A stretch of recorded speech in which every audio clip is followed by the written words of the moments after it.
Somebody has changed the contents of my book. I know that doesn't say much, but hear me out. I read through half of this book a while ago. Perhaps it was the spring of last year, and I really liked a section from it. The feeling and the imagination it gave rise to inside my head, I really liked them. But somehow it is no longer there. The words are there, the lines are there. Even the whole section is still the same as it was back then. But now, it has changed. The feeling, the imagination, all of it. It's different. The section I am talking about is from chapter 6. It is the story of Mary. From the book The Idiot by Fyodor Dostoevsky. If you have not read it, then please go and read it.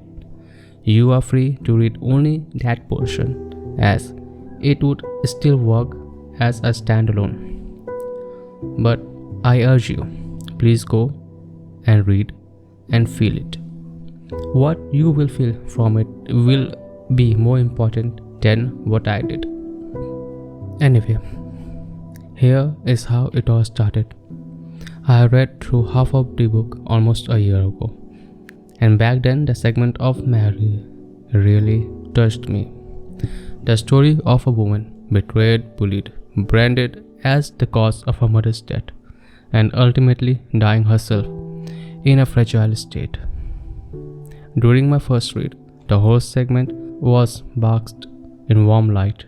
Prince Mushkin, the centerpiece and the protagonist of the story, and his feeling for the woman, although risen from pity, felt warm, and it made the whole arc feel like forgiveness. The woman suffered, no doubt, but Munchkin and his children companions made the Mary's end not be so grim in colors. That's how I remembered it. Warm grassy fields between the hills under a sunny sky, and a woman who blamed herself herding cattle while the children ran through the field to meet her.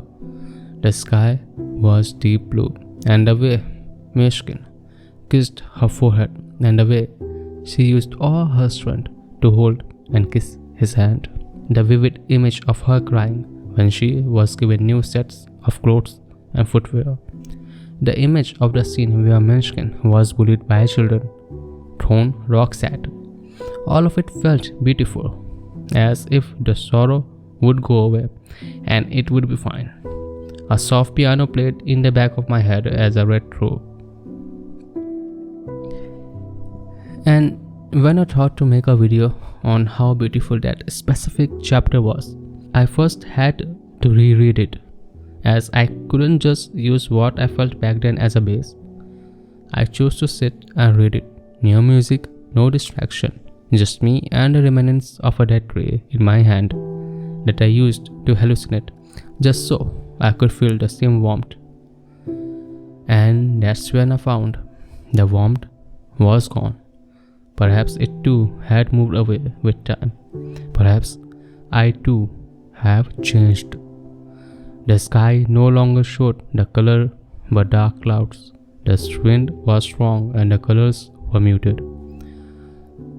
Mary lay like a husk. I looked at her sunken face, a skin that stuck to her bones loosened in places. She looked like a hollow from dark souls. The kid running through the fields was more chaotic. It wasn't beautiful. It was fast, rapid. The scene where Munchkin kissed her forehead, it felt wrong. Is pity is all that can be felt for this woman? Can there be no other emotions? Perhaps an emotion where you kissed her forehead because she looked small and you felt care for her.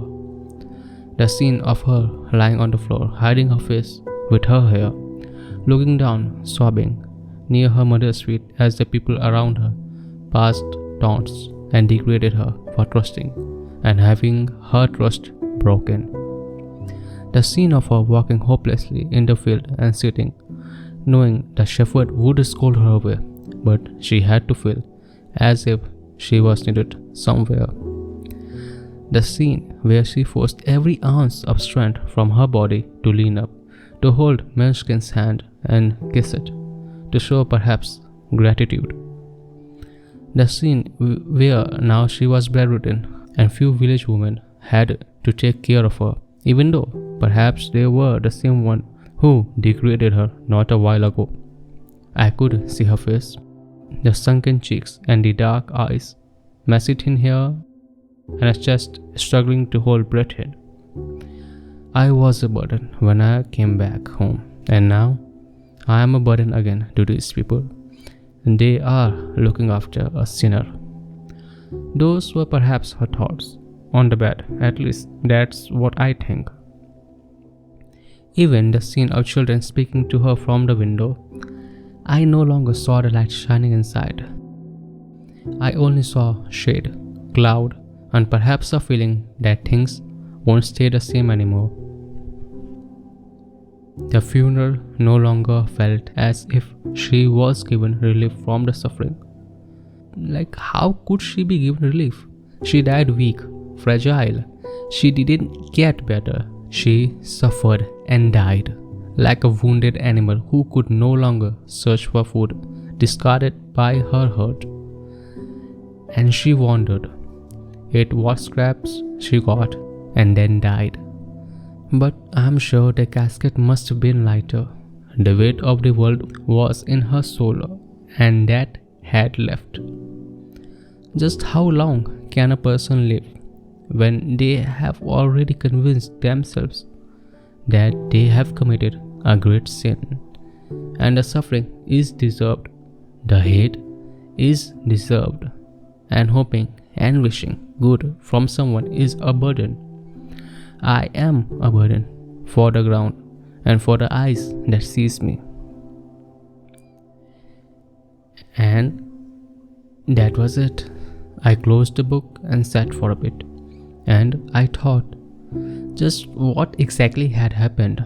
Was my first read not good, or was there a mistake in my second? Perhaps it was none of that. The time that has passed between the warmth and the bleakness, a lot had happened in my life.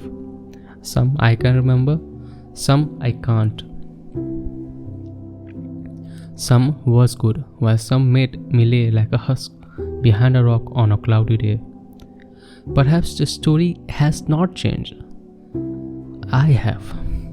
I no longer felt warm in being understood, no warmth in knowing that there is a hope. To hope for kindness for yourself is to be painfully reminded that you believe you don't deserve it. How can I say I don't deserve it when it had shaped me and my life? How can I say those who brought this change to my life were anything but a raging sun that scorched me? Perhaps when I first read the book, I was a bit closer to Munchkin, a person who thought Mary died happily. I was the idiot. And now I am a sinner, and I can see the world that exists for me and Mary. A world where we are starved for ounces of kindness and affection, yet a single drop of it makes us recoil in fear. A thought, oh, how close I was from committing blasphemy against my belief. Revisiting Mary when she was on the floor, curled up, crying, seeing her dried out body laid in the field, and the lightness of her casket, all of it reminded me of another woman, Nastasia, the woman whose arc made me sick to my stomach, made me unable to pick up the book, because it touched a part of me that I dare not show.